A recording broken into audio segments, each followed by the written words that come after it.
We're now connected with the Katla creator, Fatih Kalifa. Good morning, Fatih. Hi, good morning.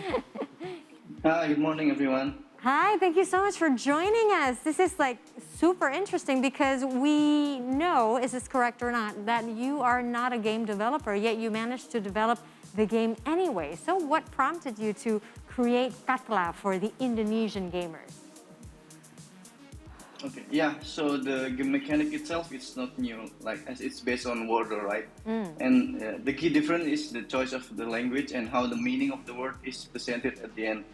So even if it's the word you don't know, you will know the meaning. Yes. I'm a web developer and Wordle is a web-based game, so it's pretty straightforward to adapt. And the reason I made this is because I've played Wordle for a while and I want to play the Indonesian version.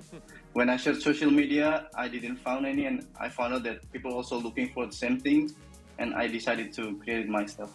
Well done. Right. Well, I want to know, did you have any challenges? Because we do know a lot of times English and Indonesian and Bahasa Indonesia does not directly translate. Did you have a lot of challenges? And here we have several ways. We have our day-to-day conversational way of speaking. We have very formal language. So how did you base your entire bank of vocabulary? Okay. So the words is actually randomized based from the Indonesian dictionary. Okay.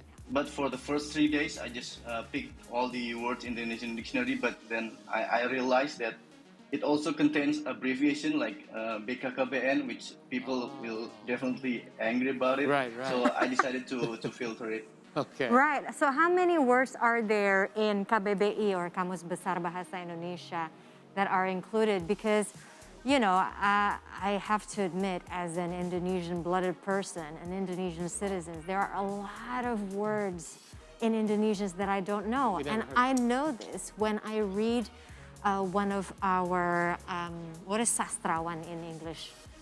Oh, yeah.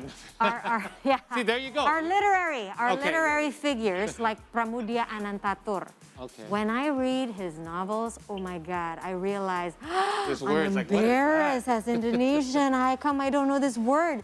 So how many words are included in Katla? So the word after I filtered is about like 500-600, and it's probably growing. So because I filter it manually, I have to look to the dictionary whether it's a valid word. But all of the word in dictionary is about 8,000 for the 5-letter word. 8,000. Yeah, you'll never run out. And yeah. what do you think makes this so addictive? Because Marissa and I have been introduced to Wordle because of this particular segment just this morning, and we haven't stopped playing it since. So could you tell us what is it that makes these games so addictive? Because you actually started with Wordle, and obviously it inspired you to make your own version. Okay, so I guess the fun or like the challenge is in this type of game is like when you found out that the letter used more than once. For example, like U is more than like the vocal or the consonant is used more than one, and then and the other thing is when you found out that there are multiple words that share the same 4 letters, so you ended up to guess just one word in each try, and then even worse if it's the word you rarely use daily. Yeah. This is like almost a modern, I see it as a modern version of a crossword puzzles where you sometimes know where certain letters are, but there's so many other words that fit that same criteria, except you have no clues and you have a limited amount of steps. And I think part of it that makes it interesting for me is not just coming up with words and vocabulary, but coming up with a strategy and where you're going to put the letters and process of elimination.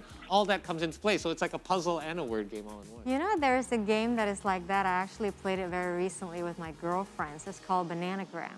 Oh, I remember. Isn't that an old game? Yeah, right? Yeah, it's an old game, but I just got introduced last week. What is this Bananagram? So you actually, it does, you know, you are required to create words, and the format is actually like a crossword puzzle. Right. So yeah, it's really good, this game. It actually inspires me to start reading Kamus Besar Bahasa Indonesia. Wow.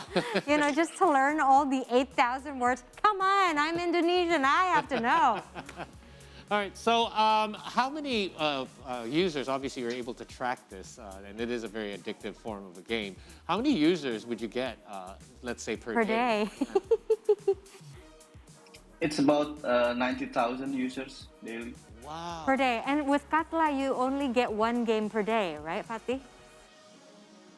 Exactly, exactly. Okay, so do you monetize this or not? No, it's not monetized. It's not profitable, and there's no plan to make it either. Oh, how wow. Giving back to the nice. people. I like that. How very Have you, I don't know if you're able to do this. I'm sure you're able to do it, but have you thought about doing it, say, as like a competition per se? You can actually track not only the number of steps it takes for somebody to guess the right answer, but also how much time it takes maybe per step, and then perhaps have some sort of ranking system. Because, you know, I'm a competitive person, so when I play, I like to play not only against myself, but against others. Yeah, that's a great idea. I actually have like a multiplayer version of Katla where you can play different word with the other person, and there's no like limit of the word per day, so you can play indefinitely. Oh, I'll be stuck on that one for a while, I think. I like that. Infinite. Well, thank you so much, Fatih Kalifa, the creator of Katla. It's been a pleasure talking to you, and thank you for making the game available for us for free. Absolutely. Keep it My up. pleasure as well. Thank you. Yeah, have a guys. lovely day. Bye.